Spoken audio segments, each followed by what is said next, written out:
Daenerys Targaryen executing 163 slave masters in Meereen. Was this justice or vengeance?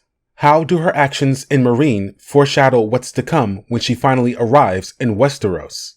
That and more, including a tangent about Tyrion, but before we get into things, the business. Consider supporting this channel on Patreon or becoming a channel member. The lowest tier for both options starts at $1. You get early access to videos, sneak peeks, and exclusive content. Other tiers have other perks as well, such as your name at the end of every video. So consider lending your support. Thank you to those that do, and thank you to everyone that watches these videos, subscribes to the channel, and turns on notifications. With all of that said, let's get into it. So I've decided to title this video, The 163 for Dummies. Now that might seem harsh. That might seem inflammatory, but the topic of the 163 executed masters of Meereen is a conversation that concerns Daenerys Targaryen. And when you talk about Daenerys Targaryen, when you level the mildest of criticism at the character, that angers a certain subset of the fandom. Dany has her supporters, and they don't take it kindly when you're not merely praising the character. If you're going to criticize her, it has to be like a job interview, right? I think Daenerys Targaryen's worst trait is that she works too hard. She cares too much. That's her bad side. I enjoy the character of Daenerys Targaryen very much. I most certainly do not hate her, but I'm not going to take it easy when I criticize her. I don't take it easy for any character in this story. Go see my video on Quentin Martell, which is over an hour long, where I call him a failure, an oathbreaker, and a bit of a dummy. Daenerys has decided to take part in some serious worldwide political matters, and her age and inexperience is no real excuse for when she makes mistakes, at least not for me. Because hundreds of people are dying due to direct decisions that Daenerys has made. Oh, she's young, only goes so far, and it's not going to bring the dead back. Things will get better in the future. Well, people are dead now. How about that? Have other characters committed dark and sometimes terrible deeds? They sure have, and we will talk about them in the future. For now, we're talking about one Daenerys Targaryen. Which brings us back to the 163 of Meereen. And I know, but they're slavers. They deserve to die. Are you a slave apologist? Are you pro-slavery? I've heard all the usual whiny arguments before. That tactic is not going to work here. There are those of us in this fandom that can trace our lineage back to actual real-world slavery. Meanwhile, Daenerys Targaryen, she's a fictional character. She's not a real person. So to call a real person pro-slavery in defense of a fictional character, it's very unintelligent. But that's why this video exists. This is the 163 for Dummies. Because some of you are not smart, and I mean that in the most disrespectful way possible. To explain what happened in Meereen, we first have to go back to Astapor. Daenerys arrived in Slaver's Bay in Astapor for the purpose of buying slaves. I know her current campaign is to end slavery, but she came to Slaver's Bay with the intent of buying slaves. That should not be overlooked. Dany heard about the flesh markets of Slaver's Bay, and she feared them because she heard how terrible they are. But she still came to buy slaves anyway. Ser Jorah convinced her to do so. Regardless, she ends up freeing the Unsullied, freeing all the slaves of Astapor and Yunkai before marching to Meereen, the last slave city in Slaver's Bay. But Meereen has heard of Daenerys' approach, and in response, they gathered 163 enslaved children for a terrible purpose. They had these children nailed to mile markers leading to the city of Meereen. Not only were these children nailed to these posts while alive, they were also disemboweled. Again, while they were still living. Daenerys was known as Mysha at this point. Mysha means mother. Daenerys considers her newly freed people to be her children. With the execution of these 163 children, Meereen is taunting her. Turn back, mother, Mysha, mother of dragons. Turn back or we will continue to kill your children. But Daenerys, she does not back down. She marches forward. She takes the city of Meereen and she gathers all the masters in a great plaza for their punishment. They ask her, how many must you have to spare us? And Daenerys answers, 163. She executes these masters the same way the children were executed. Nailed to post in the plaza, disemboweled, and left to die. In the heat of the moment, Daenerys feels like an avenging dragon, but later, as she reflects on her decision, she feels uncertain. She feels a bit unsettled. She has to convince herself it was just. She did it for the children. But was that justice or was that vengeance? And I wonder, for some of you out there, do you even care about the difference? Because when it comes to this topic, when it comes to the deaths of the 163 slave masters, the idea seems to be they were slavers, they deserved to die. But Daenerys did not execute them for being slavers. She executed them for the very specific crime of killing these 163 children. There is a huge difference between the two. It's very similar to, did Robb go to war to dethrone Joffrey, the bastard king? Or did Robb go to war to avenge his father and rescue his sisters? One is a noble and just cause, the other a selfish ambition. Daenerys killed the slavers because she thought they were guilty of killing these children. This was vengeance, not justice. One of the many important themes in this series is vengeance versus justice. When Jon executes Janos Slynt, it's not because Janos had a part to play in Ned's downfall. It's because Janos Slynt in that moment was being insubordinate, and the punishment for insubordination at the wall is death. It's very satisfying to us as readers that Janos Slynt finally gets his comeuppance. But it's not because he killed Ned Stark. It's because he was being insubordinate. Jon could have been an avenging dragon. He could have impaled Janos Slynt in front of Castle Black as a warning to his enemies, as a warning to other people thinking of being insubordinate. The sigil of House Slynt is a bloody spear. Jon could have said, "Your sigil is a bloody spear? I'm gonna spear your ass." But Jon did not do that. Jon did not make Janos' ending excruciating or prolonged his death. He chopped off his head, and that was that. That was justice. Daenerys does not know if the 163 slavers she executed were guilty of killing those children. I've seen it said there should have been an investigation. Dany should have held a trial. Me, I would have settled for Dany asking the basic question. Who killed the children? Who was responsible? Because there was someone or someones that gave the order, and there were those that carried out the order. The slave masters weren't the ones that nailed the children to the post and disemboweled them. No, they had someone do that for them. Was it other enslaved individuals? Was it sellswords? Was it soldiers from the city? Who carried out the order? Daenerys does not ask the basic of questions. There is no inquiry. It's just the fire in her belly, the rage she has at the execution of these children. These were enslaved children. Who claimed ownership of these children? In fact, can we trace them back to their parents? Were their parents in the city of Meereen? Daenerys does not know because Daenerys did not ask. You have to wonder, did Daenerys care? This seems less about justice for the children and more about Dany and her pride, getting back at her enemies for doing something that highly upset her. Getting the person or persons responsible for the deaths of these children is true justice. Let's go back to Book 2 when Tyrion Lannister first comes to King's Landing to serve as Hand of the King in his father's stead.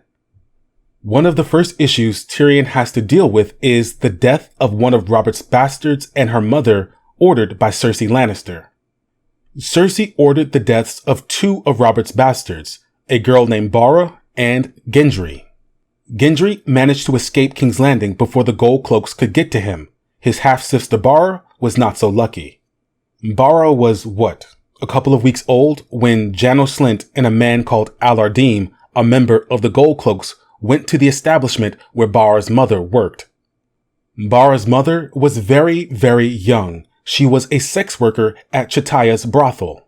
Janos Slynt and Alardim went to Chataya's brothel to kill the infant, and they had to kill the mother because she fought and defended her baby. When Tyrion finds out about this, he has Janos Slynt sent to the wall along with Allardyne. However, Tyrion makes it known he does not want Allardyne to survive the journey. He wants Allar thrown overboard to drown. But even after all of that, Tyrion does not believe that justice, true justice, has been delivered because he got the people who carried out the order, but he did not get the person who gave the order. Cersei Lannister, his sister, the Queen Regent, is the person responsible. She was the one that put the hit out on an infant, on a child. 2 children to be exact. But Tyrion, he knows he cannot touch her, and so justice has not been delivered. This is why the Martells are not content just to have the people who killed Elia and her children. It's not enough to punish Gregor Clegane and Amory Lorch. They want the person that gave the order. They want Tywin Lannister. That would be true justice, complete justice. And again, we're talking about the deaths of children. Daenerys demonstrates a poor concept of justice. For her, it's an eye for an eye. Daenerys might have punished 163 masters, but we do not know if she got the person or persons responsible for the deaths of those children. If one or more people were responsible and they weren't among the 163, then they got away with murder. And I can hear it now. I've heard it many times before. The piss poor defense of, but they're slavers. They deserve to die. The only good slaver is a dead one.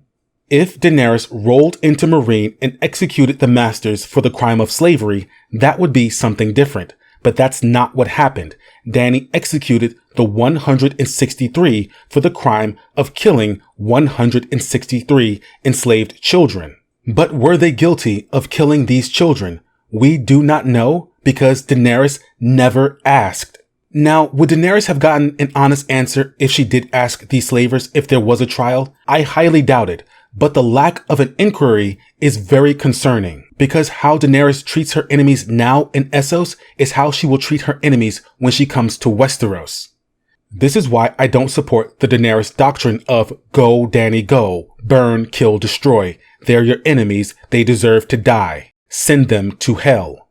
Because if, as a queen now, she has a poor concept of justice, if she doesn't know how to punish people correctly, that is very concerning, very troubling for the future of her rule. And it seems many people who defend Daenerys are content with the idea that she will get better. This is just Essos. It won't be the same in Westeros.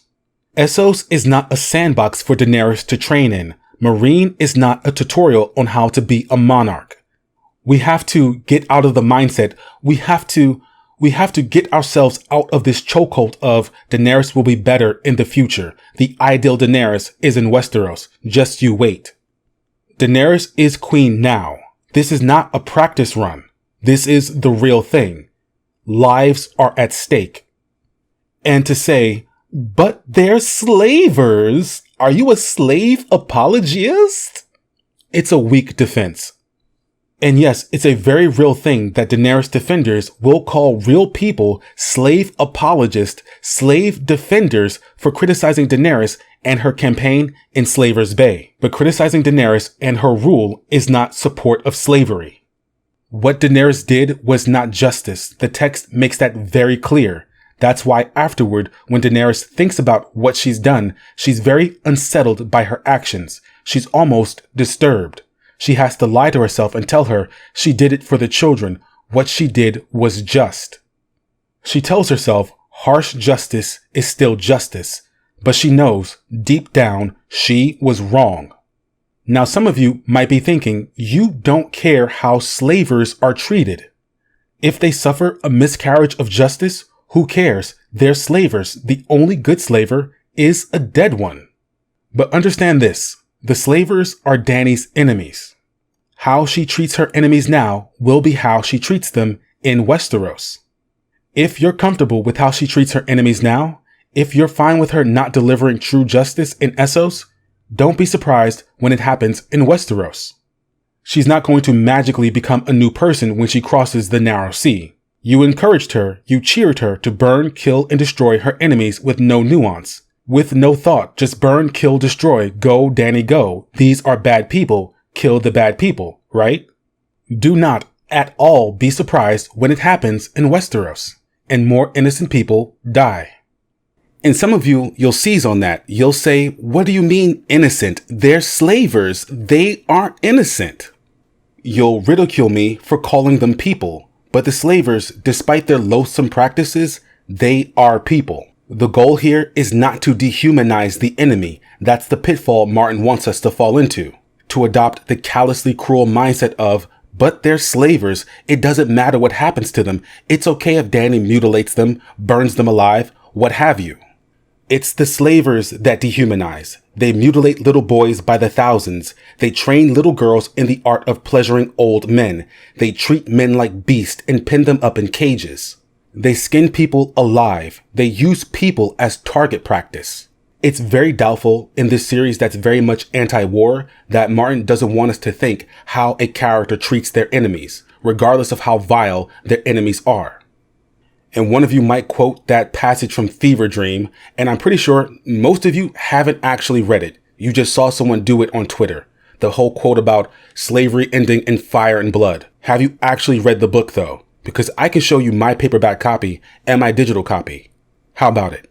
You don't know the context, you're just repeating something you heard someone else say in defense of Daenerys, which is what many of you do. You don't use your own brains. This harkens back to Arya and how she thinks about the Lannisters. If the Starks are against the Lannisters, then she should kill all Lannisters, right? And I feel I must needs repeat myself for all the lackwits out there. This is not in defense of slavery. This is in criticism of Dany's choices. This is criticism of how she rules. If you're content with her killing her enemies in the worst ways possible, congratulations on your butcher queen. I'd rather a monarch that delivered true justice. And remember, in Dance, we're told some of the nobles of Meereen flee for their hillside estates when the city becomes too tumultuous. Let me use a quote because I know some of you out there, you don't like it when people talk about Daenerys without using quotes. You think people are making things up. You think they're lying. So, quote, Daenerys was sick unto death of Zack and Marek. She was sick of all the Meereenese, great and small alike. Let them go, but see that they take no more than the clothes upon their backs. Make certain that all their gold remains here with us, their stores of food as well. Magnificence, murmured Resnek Mo Resnek. We cannot know these great nobles mean to join your enemies. More like they are simply making for their estates in the hills. They will not mind us keeping their gold safe then. There is nothing to buy in the hills. End quote. So if Dany did not get the person or persons responsible, it could very well be they fled for the hills, far out of reach of true justice. Now, isn't that a comfort to the victims and their surviving families? And that is the 163 for Dummies, because some of you out there, you're not smart, you don't get it, and what's worse is you don't want to. It's just burn, kill, destroy, go, Dany, go. And you know what? All you people out there encouraging Dany to go, kill, destroy all your enemies, you're going to get exactly what you wanted. I hope you enjoy it, because honey, you got a big Stormborn coming. And I hope the rest of you enjoyed this video. We will have more discussions like this in the future, and don't worry, the character deep dives and theory videos, those are always in the works. More to come. Patreon support and channel memberships start at just $1. Do me a kindness and leave a like, subscribe, and ring that bell. Also, leave a comment down below. Let me know what you thought of the video. And let me know what other topics you want me to discuss. I thank you all for watching, and I will see you all in the next one.